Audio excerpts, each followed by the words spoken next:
Ako vam stopala nakon napornog dana djeluju umorno i želite jednostavan način da pripremite ugodnu kupku, današnji recept mogao bi vam se svidjeti. Potrebna su samo 2 sastojka, a priprema traje svega nekoliko minuta. Za početak uzmite žlicu klinčića i sameljite ih u fini prah.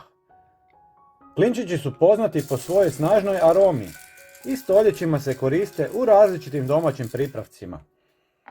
Njihov topao i intenzivan miris mnogi smatraju posebno ugodnim, a upravo zato često se nalaze u raznim mješavinama za njegu tijela i doma.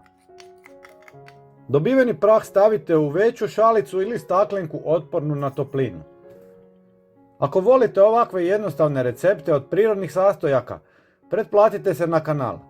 Redovito objavljujemo zanimljive i originalne ideje koje možete pripremiti kod kuće bez skupih proizvoda i kompliciranih postupaka. No klinčići su samo prvi dio našeg recepta.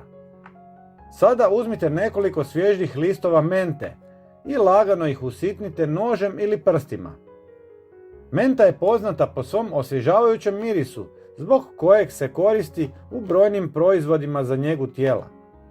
Mnogi vole osjećaj svježine koji pruža njezina prirodna aroma.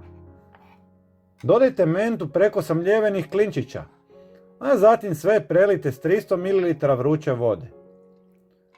Pomiješajte i ostavite da odstoji 15 minuta kako bi se sastojci bolje povezali s vodom.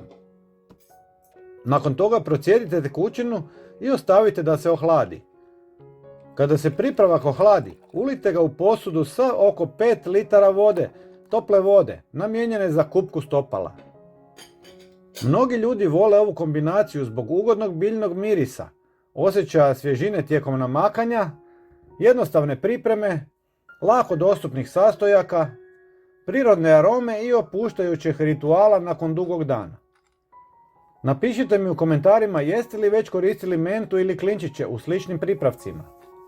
Hvala na gledanju i vidimo se uskoro u novom videu.